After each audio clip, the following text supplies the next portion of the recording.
Okay, so now we're starting our tween and teen issues series, which I promised on the page because I've also been getting a lot of messages regarding problems that parents are having with their tweens and teens. Now, let me define first what are tweens. Tweens are in betweens. It's the age around 8 to 12 years old. So, in between po siya ng childhood at saka ng teenage years. As compared to the teens na it starts at 13 to 19. Okay? Now, it's very normal for you parents to have issues regarding your tweens and teens kasi, if you recall, this was also a difficult stage for you. I think all adults right now, if you look back at your teenage years, you will definitely say that meron din kayong difficulty during those times. You may have had a great childhood, but then when you reach this particular stage, meron kayong mga insecurity na nararamdaman o kaya galit sa mga magulang. And Teacher Tina is going to explain to you why this is all normal. Although we also want to avoid traumatic experiences for your teens because we know that it is possible for a teen to undergo circumstances na risky, dangerous, medyo they get into trouble with authority. So pag-uusapan po natin lahat yan with this series. Now, why did we decide to make it into a series? Kasi masyado po siyang mahaba. If we do our usual lives na 1 hour, hindi po siya aabot. Ganun po ka-interesting and at the same time, minsan difficult to describe and define this particular developmental stage. All right, so let's begin first with a little backgrounder on what this stage is all about. And then after every slide, Teacher Tina will show you a similar slide with the red flags that you need to watch out for at this stage. And a question from one of our followers or two of our followers regarding the particular topic that I'm going to discuss. Okay, so that's how the whole series will flow. Okay, and then the plan is after the series is done, then we'll do one Facebook Live in order for you to ask questions that you want to air out live so that I can answer you right away. Or you can also send your questions via PM or comments in any of the videos of the series. Okay? So first, let's start with this particular age. It starts during their tweens and enters into their teens. It's really po saying goodbye to childhood. And it might seem sad because yung pong batang halos hindi kayo paalisin papuntang opisina at umiiyak pag umaalis kayo. Suddenly, ayaw na sumama sa mga lakad, ayaw na sumama pag niyayaya ninyo. And it is normal because they're saying goodbye to childhood and entering a different phase of more independence, more looking for their identity. And yung pong stage na yan, medyo difficult yan between child and parent. Kasi nga naman, sanay na sanay kayo na naka-attach siya sa inyo, tapos gusto na niyang makawala. Pero sasabihin ko po sa inyo, kailangan po natin silang pakawalan at some point in time. And this is the beginning of that. Now, what happens when they do want to say goodbye to childhood? They want more privacy. Now, not all teenagers have their own rooms. So, frustration na kagad yun para sa kanila. Sharing one room with another sibling or probably with a parent or with both parents because it's a small house. Naiintindihan ko po yan. Pero gusto po kasi nilang magkaroon ng oras na sila lang. And normal po yun. Dahil they want to have more independence. They also want to have a separate place and time between themselves and their family. And later on, it's going to be clearer why. They want to figure things out by themselves. So, naghahanap sila ng oras o kaya location para hiwalay sila sa ibang mga tao. Okay? So, we have to allow some of that. Another thing that's very important during this time is we have to set a regular family activity or a regular family meal together. Ngayon, naririnig natin lagi to na kailangan kumakain tayo together o kaya mag-set tayo ng oras na magkakasama tayo. And sometimes, hindi nangyayari yon dahil nga, Teacher Tina, paano naman kami kakain together? Lagi siyang galit. Ayaw niyang sumabay sa aming kumain. When you say that you're setting a regular family activity together, it doesn't mean na happy-happy lahat tayo, lagi. Tapos, kung hindi happy-happy, hindi na mangyayari yung regular, traditional, or regular scheduled get-together. Hindi po laging happy-happy ang buhay. So, if we're expecting your child to be always happy when we're all together, then probably we're never going to get together. Kasi nga, this is a very emotional time for them. But when we, as a family, make it as a routine to eat together, kahit hindi dinner, kunyari magkakaibang schedule natin, to set a time that we're all together, kahit 20 to 30 minutes. No phones during that time. Meaning, kailangan yung makipag-usap sa isa't isa. Kahit tahimik lang po siya sa lamesa. Pero ang suggestion ko po ay sana po walang gadgets during this time. Nakakainis yan for a lot of teens because they always want their phone with them. Lalo na kung pinayagan nyo na prior to this, watching this video. But it would be more ideal if your phones are not present when you are eating. Now, parents, this is the rule for the children. This should also be the rule for the parents. Keep your phones away during these times. It is hard. It is difficult to do, especially kung nakasanayan nyo na. But I will promise you that when you start doing it, conversations are going to be a lot better. Sometimes may mga heated arguments. Kasama po yan sa buhay na kasama ang teenager. Pero mas mabuti pong wala na lang pong gadget or hindi tayo nanonood ng TV habang kumakain. Okay? Kung madami po tayong anak, sana po ay mag-set tayo ng time na ma-date bawat bata. O kaya kung 5 ang anak natin, 2 at a time. Puwera pa dun sa mga oras na magkakasama kayong lahat. Dahil this is also a time for you to get to know each of your children kung marami po kayong anak. Kung isa lang po ang anak ninyo, set a date pa rin po with them. Kahit a simple walk around the village or kung saan kayo nakatira, kahit bumili lang kayo sa tindahan together, maglalakad kayo. It's always good for children to go outside to improve their moods. And as you know, and I will explain on a later video, yung emotions po ng mga teenagers ay medyo explosive at this time. Na nakaka-temper po ng emotions for both adult and teens and tweens kung nilalabas po natin sila outdoors.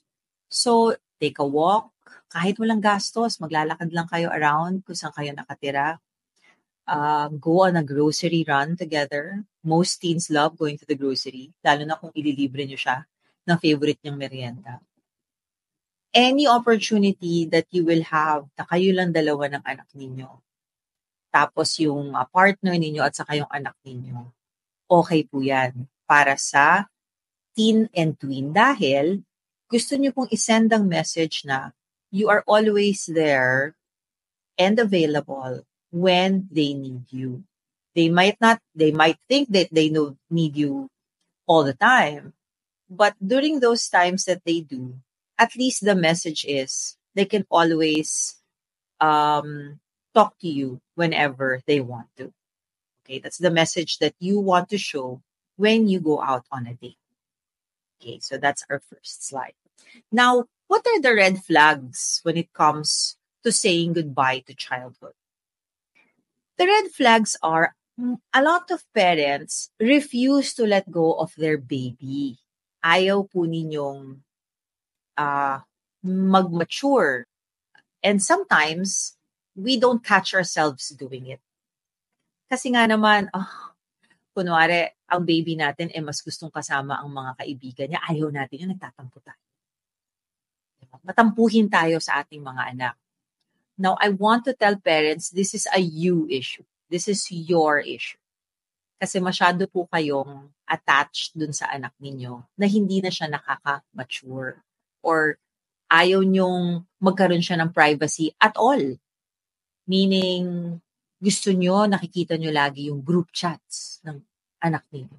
Gusto nyo lagi ninyong kausap or laging kayo ang best friend. I have news for you, mommies and daddies. You are not your children's friends. You are your child's parents. There is a difference. When parents start saying, I am the best friend of my child, that is a red flag for me because you are not the best friend of your child. Your child will not tell you 100% of everything that is happening in their life. And they shouldn't. Because you are not their best friend. You are their parent. When that line becomes blurred, dun po tayo nagkakaproblema. Because it lessens the authority that you have over your child. You are the adult and you are guiding them and managing them while they're growing up. You are not peers. So, it's okay. Sasabihin niya, baka kasi may magsabi ang killjoy ni Teacher Tina because I know my child is my best friend. Mommy, if your child is your best friend, then you also have a problem. Why don't you have friends? You have to get your own set of friends. Your child cannot be your best friend. She cannot be your girlfriend. Okay? Because you also have to have peers. You are the parent of your teen and twin. You are not peers. And once you've established that, then it becomes clear that when there's a problem, you have authority over trying to help them from danger or reprimanding them when they go and test the boundaries that you set. Kapag peers kayo, wala kayong authority over that. You can't be the best friend. Okay? So, accept that na po ngayon, ha? Your child will not be telling you 100% of everything that happens to them, even if they say so. You are not best friends because if your child is your best friend, you have to look for best friends. Or another red flag for this particular slide is kids being the confidant or friend that the guilt stops them from cleaving. I see this more often with single parents, single moms, that mas matampuhin kasi sometimes ang single mom. Kasi nag-iisa siya bilang magulang. It may or may not be a single mom, but if you feel this, like your child becomes guilty, leaving you for her friends, that's a red flag. Ibig pong sabihin, pinapag-guilty niyo po sila na gusto niyang lumabas with her friends. Kasi iiwanan ka sa bahay. Huwag po natin paparamdamin na guilty or may ginagawa silang masama by wanting to be with friends. Okay? Later on, we're going to talk about what are the red flags for circles of influence. But this is the stage where they want to be with friends. And you want them to have friends. Making them feel guilty that they are choosing their friends over you is not an issue of your tween. It is your issue. We need to encourage the broadening of their circles of influence because this is the age that they need to be making fruitful friendships and relevant connections with people of their age. Okay. Another red flag is masyado silang nagmamadali maging adult. Anong ibig sabihin nun? They are trying things that are not appropriate to their age. What are these things? They may be drinking, smoking, or starting a vice na hindi naman pwede para sa teenager. Pero sinusubukan ng teenager. Kasi independent ako, kayang-kaya ko nang uminom. Yun ang mga kailangan nating bantayan during this age. Ngayon, meron tayong isang question galing sa member ng ating group in the Teacher Tina Zamora page. If you are not a member of this group, please try to be a member of the parent-teacher community in the Teacher Tina Zamora page. And you can also post anonymously. You don't have to put your name. Ang sabi po nito ay, ng follower ay, on the topic of privacy for my 15-year-old son, how much privacy should we give? Where should we draw the line? He locks the door to his room and gets irritated if we enter or knock. We do not monitor his own online activities, although I have started monitoring the websites he visits often without his knowledge. Nothing illicit, mostly about games. We do not monitor who he chats with.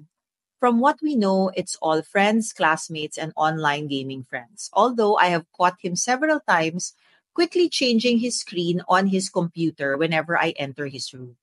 He's definitely hiding something, but I think we should let him have a few secrets at least, like we all had when we were young. Now, I asked permission from this parent, even if it was anonymously given, because it's a perfect example of a parent trying to balance the life with a teenager.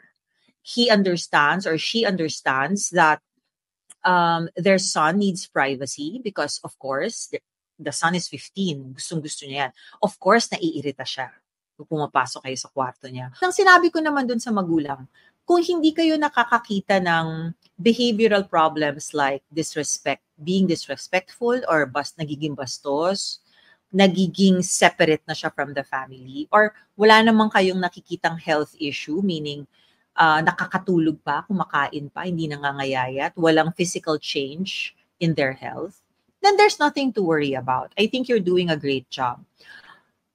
Siguro ang kailangan lang nating iwasan ay, sometimes kasi we try to catch them with a lie. Kasi alam nating magsisinungaling na.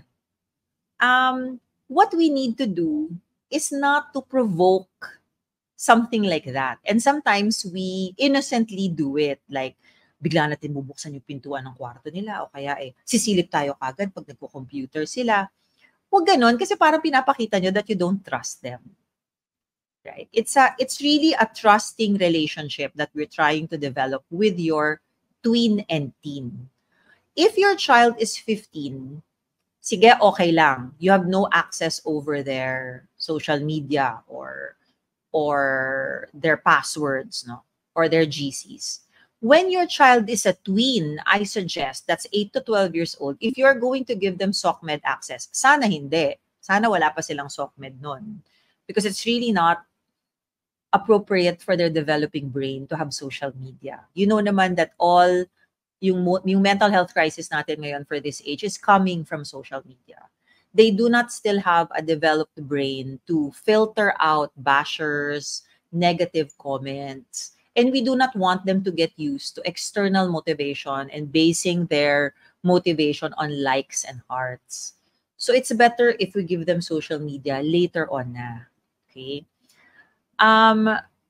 Okay lang po yan na hindi, pero wag po natin silang i-set up para magsinungaling o magtago. Ano pong ibig sabihin nun? So, kagaya po nung sinabi ni Teacher Tina, wag nating gugulatin na siguro mayroon kong pinapanood na ganyan.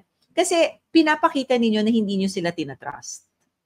However, ang sinabi ko din, kailangan malinaw din dun sa anak ninyo na pag nag-break yung trust or pag meron kayong napansin na masamang pag-uugali dahil sa privacy na ninurture ninyong dalawa, kailangan ninyong mag-step up as a parent. Ano pong ibig sabihin nun? Pag meron po tayong observe na masamang pag-uugali, bumababa na po ang grade sa school, hindi na po siya nakakatulog, hindi na po kumakain, you have to intervene in that privacy already.